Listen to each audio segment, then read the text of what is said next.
बिस्मिल्लाहिर्रहमानिर्रहीम। लेजर वगैरह अगर हम मेंटेन करते हैं तो उसके अंदर हमारे पास टाइप हैं, डेबिट क्रेडिट कस्टमर हैं, उसके अलावा कैश पे, चेक पे, बिल टू किस किस के क्लियर हो गए, तो उन सारे कस्टमरों की डिटेल चेक करनी है एक सिंगल सेल बेस करते हुए क्राइटेरिया से।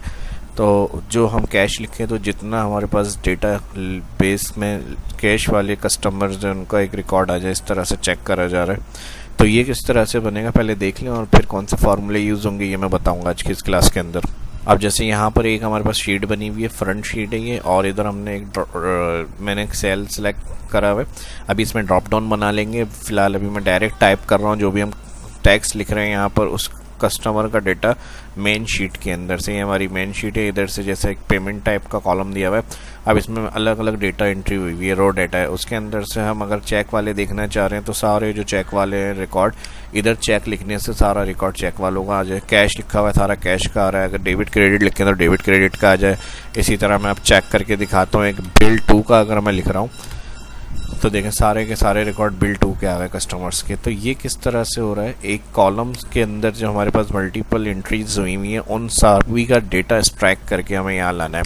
अब वो कैश वालों का है या फिर कोई भी आप डेबिट क्रेडिट वालों का है, जिस पेमेंट्स को हमें चेक करना है वो हम इस तरह से चेक कर रहे हैं। तो ये किस तरह से सब होगा आज की इस क्लास के अंदर देखेंगे। सबसे पहले मैं यहाँ से इन सबको हटा रहा हूँ यहाँ से, और इसको भी मैं क्लियर कर देता हूँ। और आज की एग्जाम्पल जो है बिलिंग वगैरह के लिए यूज़ करने में आपकी काफ़ी हेल्प करेगी। लेजर वगैरह के रिकॉर्ड अगर आप मेंटेन करते हैं तो उसमें किन कस्टमर्स का कितना कैश है, बिल है, उसमें क्लियर हुआ है, चेक के थ्रू आ रहा है, तो वो सब आप इस तरह से मेंटेन कर सकते हैं। सबसे पहले हम चाह रहे हैं कि सीरियल ऑटो इंसर्ट हो यहाँ पर, तो यहाँ पर हम लगा लेंगे aggregate function, count second select करेंगे, कॉमा और फिर 5 इग्नोर हिडन और फिर कॉमा। उसके बाद एरे में इस सेल को सिलेक्ट करेंगे यहाँ पर शिफ्ट के साथ A4 से A4 की रेंज, फर्स्ट वाला A4 जो है वो हम सेलेक्ट करेंगे, प्लस कर देंगे 1 F2। ठीक है जी। नेक्स्ट सेल में आएंगे और इक्वल इफ इस सेल को जो बराबर में आ रहा है इसको हम कहेंगे अगर ये बराबर ब्लैंक है तो यहाँ पर भी ब्लैंक दिखाएं, कॉमा नहीं तो ऊपर वैल्यू फॉल्स में प्लस कर दें 1 ब्रैकेट क्लोज एंटर। अब जैसी कोई एंट्री होगी तो यहाँ पे ऑटोमेटिक सीरियल इंसर्ट होते रहेंगे। इसको ड्रैग करेंगे हम फार्मूले को, कंट्रोल डी, जहाँ तक ड्रैग करना है आपको एक्स्ट्रा वहाँ तक ड्रैग कर लें आप, जितना काम आप कर सकते हैं। तो इस तरह से एंट्री के अंदर ऑटोमेटिक सीरियल आ जाएगी। लेकिन हमें ऑटोमेटिक नहीं करना, हमें सेल बेस से डाटा एक्सट्रैक्ट करना है शीट 2 से। तो यहाँ पर हम एक रीनेम कर लेते हैं डिटेल, और यहाँ पर इसका रीनेम कर देते हैं रिपोर्ट। ठीक है जी। अब हमें क्या करना है, यहाँ पर सबसे पहले हम लगाएंगे इफ एरर ब्रैकेट ओपन, उसके साथ लगाएंगे इंडेक्स ब्रैकेट ओपन, और यहाँ से हम जाएंगे डिटेल वाली शीट में जहाँ मेन डेटाबेस है हमारा, और यहाँ से ऑल एंटायर कॉलम, जितना कॉलम आपके नेम का होगा all entire select index bracket open के अंदर, और 1 टाइम कर देंगे इसको F4।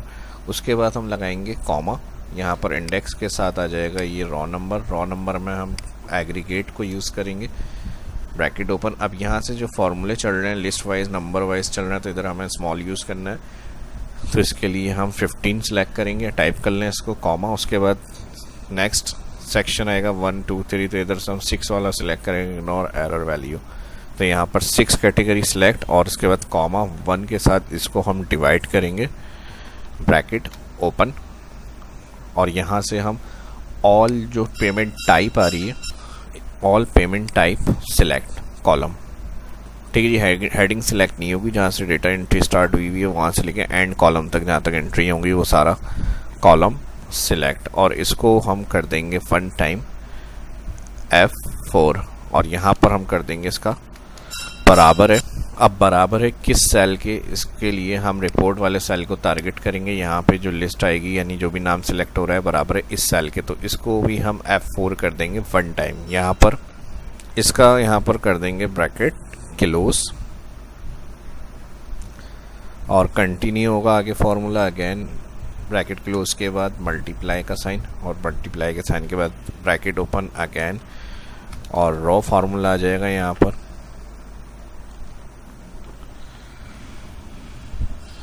ठीक है जी। ब्रैकेट ओपन के बाद रॉ ब्रैकेट ओपन, और अगेन इसके बाद हम सिलेक्ट करेंगे ऑल, डिटेल वाली शीट में जाएंगे, अगेन पेमेंट टाइप का ऑल कॉलम सिलेक्ट, और इसको भी हम कर देंगे one time F4 bracket close, minus करेंगे रॉ, और ये हम लगा रहे हैं एग्रीगेट में एरे की जगह पर। ठीक है जी, कोई भी फॉर्मूला है वो समझ के लगाएं। एग्रीगेट में हम एरे की जगह पर इसको यूज़ कर रहे हैं, रॉ फंक्शन को ब्रैकेट ओपन, और पेमेंट टाइप का जो सेल आ रहा है इसे सिलेक्ट करेंगे। ठीक है जी, पेमेंट टाइप का जो सेल आ रहा है इसे सिलेक्ट करेंगे, और इसको भी F4 कर देंगे वन टाइम। यहाँ पर रॉ का ब्रैकेट क्लोज और एग्रीगेट का ब्रैकेट क्लोज, उसके बाद हम कॉमा लगाएंगे, और यहाँ पर हम कर देंगे उसके बाद raw formula, again bracket open bracket close minus raw, again bracket open, और यहाँ से हम सिलेक्ट करेंगे। ठीक है जी, माइनस रॉ ब्रैकेट ओपन। अब जाएंगे हम वापस रिपोर्ट वाली शीट में अपनी, और यहाँ पर जो इसकी ये पेमेंट टाइप की हेडिंग आ रही है इसको सिलेक्ट करेंगे, और इसको भी एब्सोल्यूट कर देंगे वन टाइम F4, और यहाँ पर रॉ फार्मूले का ब्रैकेट क्लोज, उसके बाद एग्रीगेट का ब्रैकेट क्लोज, उसके बाद इंडेक्स का ब्रैकेट क्लोज। सही स्टेप्स से अगर ब्रैकेट क्लोज और फार्मूले लगे हुए आपके, जो भी आपके ब्रैकेट ओपन है उसके क्लोज करते हुए आपको यहाँ पर सेंटेंस शो हो रहे होंगे। अब जैसे यहाँ 3 ब्रैकेट क्लोज कर दिए हमने, सबसे पहले रॉ का किया, फिर एग्रीगेट का किया, फिर इंडेक्स का किया, उसके बाद वैल्यू ऑफ एरर, यानी अगर एरर होगा तो उसकी जगह रिटर्न में हमें क्या चाहिए, कॉमा के बाद इफ़ एरर को हम बता रहे हैं कि यहाँ पर ब्लैंक कर दें, 2 inverted comma bracket close, array की कंडीशन अप्लाई करेंगे, कंट्रोल शिफ्ट एंटर। ठीक है जी, कंट्रोल शिफ्ट एंटर। अब क्योंकि यहाँ पर अभी ड्रॉप डाउन नहीं बनाई हमने तो यहाँ कोई नाम शो नहीं हो रहा है। ड्रॉप डाउन बनाने के लिए सिंपल है, डाटा मेन्यू में जिस सेल में ड्रॉप डाउन बनानी है डाटा मेन्यू में जाएंगे, वहाँ पर डाटा वैलिडेशन में जाएंगे, लिस्ट में जाएंगे, यहाँ पर जो जो आपने पेमेंट टाइप में कैटेगरीज रखी है, कैश रखी है, डेबिट क्रेडिट रखी है, बिल टू, और नेक्स्ट है चेक। ये 4 कैटेगरी थी यहाँ पर, cash, debit credit, bill to और चेक। और जिस सेल में लिस्ट बनानी है उस सेल में क्लिक करके आप इस ऑप्शन में डाटा वैलिडेशन के अंदर जाएंगे और ओके कर देंगे। अब यहाँ से देखें जो भी कैटेगरी सिलेक्ट करेंगे उस कैटेगरी पेमेंट टाइप में जो होगा उसका नाम आ जाएगा यहाँ पर। अभी कस्टमर्स के नाम भी हो सकते हैं, देखिए डेबिट क्रेडिट में इनका है, बिल टू में इनका है, चेक में इनका। लेकिन मुझे ऑल की डिटेल चाहिए तो अभी ड्रैग नहीं किया, और जो ऑटोमेटिक हमने यहाँ पर एग्रीगेट और रॉ फार्मूले यूज़ करें, ड्रैग करेंगे तो यहाँ डाटा शो होना शुरू होगा, ऑटोमेटिक सीरियल इंसर्ट हो जाएगी। जितनी लिस्ट होगी उसके साथ साथ जहाँ तक ये रॉ वाला फार्मूला आपने ड्रैग किया हुआ उसके सीरियल नंबर ऑटो इंसर्ट हो जाएंगे। तो सिलेक्ट कर लेंगे इसको इतना जहाँ तक आपका डाटा हो सकता है। यहाँ मैंने कुछ नाम एंट्री करे हुए समझाने के लिए, तो मैं वहीं तक उन सेल को सिलेक्ट करके आपको दिखा रहा हूँ। आपका जहाँ तक एक्स्ट्रा ज़्यादा डाटा हो सकता है तो उतना ही रेंज को आगे तक सिलेक्ट करके ड्रैग करेंगे। ठीक है जी, इतना फिलहाल मैं इसको सिलेक्ट करके ड्रैग कर रहा हूँ। कंट्रोल D4 डाउन और कंट्रोल R4 राइट। ठीक है जी, जितने जो सिलेक्ट चेक वाली पेमेंट रिकॉर्ड होंगे वहीं तक डाटा शो होगा, और एरर वैल्यू की जगह ब्लैंक हो जाएगा, कोई डाटा शो नहीं होगा। अब यहाँ से आप जो भी चेक अगर कैश वाले जाते हैं तो उनका डाटा पूरा जहाँ तक अपने फार्मूले ड्रैग किए अगर वहाँ तक है तो फिल हो जाएगा, ऑटोमेटिक सीरियल नंबर इंसर्ट हो जाएगी। आ गया, तो एक क्लिक से ड्रॉप डाउन से आप सारा का सारा डाटा निकाल लें जो आपको चेक करना है। डेबिट क्रेडिट वाले, कैश वाले, सिलेक्शन मैंने इतनी ही रखी है। अगर आपकी बाद में भी एंट्री हो सकती है तो आप एक्स्ट्रा सिलेक्शन यानी 10 के बाद आप यहाँ तक जब फार्मूला लगाएं तो सिलेक्शन को डिफाइन कर सकते हैं। तो इसमें फिर ये होगा अगर बाद में भी एंट्री हो रही है तो इधर वो डाटा आपका ऐड होता रहेगा जो हमने यहाँ पर फार्मूले में सिलेक्शन बनाई है B11। तो आप इसको एक्स्ट्रा में भी रख सकते हैं। इसकी एग्जाम्पल मैं आपको इस तरह से समझा देता हूँ। एक फार्मूले को एडिट कर लेते हैं ताकि आपको समझ में आ जाए। मैं यहाँ से हो सकता है भाई इस पूरे कॉलम में 20 रो नंबर तक करूँ एंट्री, तो वहाँ 20 रो नंबर यहाँ पे भी आपकी 20 कर दें, यहाँ पे भी 20 कर दें, बाकी चीज़ें उसी तरह रहेंगी सारी। Control shift enter. ठीक है जी, अब एक इसकी एग्जाम्पल है और इस तरह से इसको हम कंट्रोल डी और आर कर लेते हैं राइट। और अब अगर हम देखें यहाँ पर इसके अंदर आके कोई एंट्री करते हैं